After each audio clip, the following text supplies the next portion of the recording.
Welcome to dobror. This is an email client to make your day-to-day more productive and stress-free. I'll walk you through on how to organize, manage, and handle your emails like you have never done before and really take control of it. A core functionality of dobror are those split inboxes on top. So essentially you can split your email in different inboxes. So in this example here, I have one dedicated inbox for newsletter.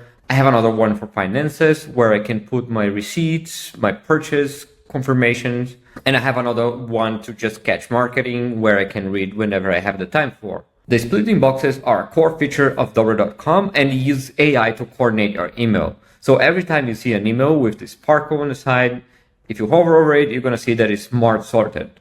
What does that mean? That means that AI coordinated and really put it in the right inbox for you.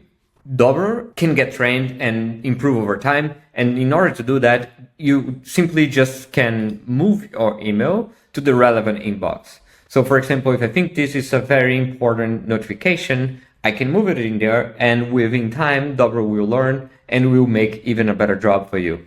Also be aware that you are always able to change how many split inboxes and which ones are the ones you actually want to have by just going on settings here from the top right button. Click on split inboxes, and here you're going to have all your split inboxes listed. You can, of course, have a new inbox where you can just click on add inbox and then a name to it. So for example, if you handle different investments or if you have an investor for your own company, you can always say, okay, I want to have an inbox called investment. And then, for example, you can just add a brief description to it and click on save. So now you're going to have one extra split inbox on your arsenal. One of the ways that dobror gets smarter through it is really through the description. So the more descriptive you are to your inbox, the better it will be your AI classification. If you think that, for example, marketing inbox is not something relevant to you, you can always just click on the lid and say, okay, I want to move all those emails that were previously marked as marketing to notifications, for example. And as soon as you hit the lid, all those emails are going to be moved to notifications, and we're going to be able to find them there. Dobror is really focused on productivity and avoiding you having distractions in your day-to-day. So for example, if I come here to this marketing email and open it up, you'll be able to see that this email, it is now in black and white. Why is that? It is because marketing often use poppy colors to distract you on your day-to-day. So we always make sure that it's black and white as you would read a book, for example. You can, of course, enable colors by hitting here on the side. And now you actually will have the colors from your email. Of course, if you think this is not really a marketing email, I want to consider this one a finance email. As I said before, I can just simply move this email to finances. And now I will be prompted whether I want to deliver all Coinbase emails to the finances. And slowly my dobror will be learning more and more. As I was mentioning, dobror is really focused on productivity, and therefore we really aim to have an inbox zero mindset. And that's what this done action is meant for. You can, of course, mark as done if you just have a brief read from your email list, but you can, of course, mark as done from your main email read right here on the top. What does mark as done actually means? Essentially, every time I mark as done, this email will now be archived and my inbox, in this case, will be empty. So similarly to Gmail, you can archive your emails. They are not really deleted, they are just hidden. And that's where you're going to find your emails. Of course, you can always get back to your emails by just clicking on this filter here and then doing this toggle. You will be able to see all your emails marked as done. Another very important feature of dobror, it is actually the ability to snooze my email. As you can see here, this email was already snoozed in the past because I thought I couldn't really answer the question that was imposed to me or whether I can attend an event or not over this particular email. So if I think I'm not able to make any answer at the moment, I can always say, okay, snooze to in 1 hour from now. And this email will now pop on top of my inbox where I can actually either take a new action, meaning, okay, I marked as done, I already did the answer which I have to do, or I just reply to the email, or I can even snooze further. Dobror tries to make you productive even without opening your email. So that's why we have this summary of your email right here on the email list. As well as you can see, okay, there is a calendar invite inside this email. This particular event was canceled, so I can see a small summary in here. But if this email was not canceled, I would already have the buttons whether I will attend or not here. Yes, maybe, no. And I can take the action even before opening the email. Of course, as soon as you open it, you'll be able to see that content will still be a grayscale, and you also will be able to take the actions here from the side. Of course, as any email client, you will be able to reply to your emails. So let's say I want to reply to this email. This will open a compose on a side to side.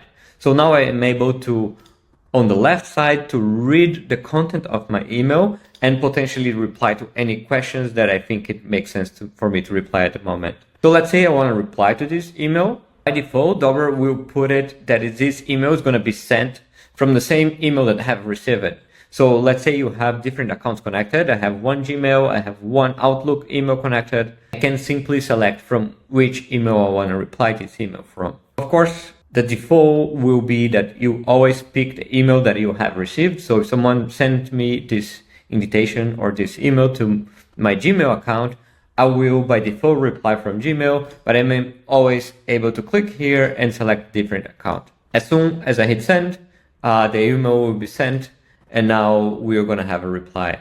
One other important note, it is that you're going to have your threads here. So I'm of course able to click here and see, okay, this is the email I have sent as a reply. This is the original email where it came from, and I can always mark this done from here. And now it's one less email that I have to deal in my workflow. You can actually just send an email, not a reply, and then you just click on the top right button right there, and same will happen. You'll be able to select different emails you want to send it from. Here from the top, you'll be able to select your contacts here, and then you also have the subject. You can attach files here on the top, as well as by drag and drop. Of course, you can just drag a file here and it will be attached to your email. Earlier, we shared with you on how to move your emails. So if you click here and move, you'll be able to move, for example, for this inbox called skip inbox. A skip inbox is essentially a place where you can send all those emails that are not very important. For example, you get weekly reports or weekly marketing emails from a particular company. You can always say, okay, I want to skip all the emails from that company to my skip inbox. So those emails are never going to be deleted. They're going to be marked as archived in your Gmail, for example, but you still have access to them. So you can still search them here on the top right side, or you can just click on the menu, open, and access your skip inbox. Here you're going to have all the emails you have skipped in the past. Of course, you have the ability to check all the emails you have sent, all the emails marked as draft, if you want to check your spam emails, and of course, if you want to check the trash for the emails you have deleted. Here on the left side, you'll be able to see all your added email accounts. And if you click in one of those, you're going to just list emails belonging to that particular email account. And you might ask how I actually add a new email account. So essentially, you just click here on add account on the left side, and you're going to be presented in this screen with those three options. Here, you're going to have the ability to add a new Google account, a new Outlook account, and those are very simple. Just within a few clicks, you are able to add them, or you can manually enter the information for your email provider like SMTP or IMAP accounts. But let's say I just want to add a new Google account. I will be clicking here. There will be a brief explanation that you need to accept the permissions, otherwise we're not able to send and receive email on your behalf. You click in sign in with Google, and then you just go over your regular Google flow. So you click on your account, click on continue, and because I already allowed access to it, I will not need to check the check marks, but otherwise you would be required to check both check marks in order for us to be able to handle your emails for you. Once you click on continue, your account is now added, and you're going to have one extra account listed here on your list of accounts. It is that simple. I hope you enjoyed this walkthrough. We are building your mobile apps, and you'll have a lot more AI features where you can really enjoy it. For example, search with AI, where you can just chat with your email and ask, okay, what was my last Amazon purchase? And it will bring to you information about what your last Amazon purchase was, as well as the link to your email where you can open and take a look at it. We're going to be posting details very soon. If you need any help, if you need any support, please just reach us out at help@dobror.com, and we're glad to support you in your journey. I hope that was helpful. I hope you feel productive, and let us know if you have any feedback. Thank you.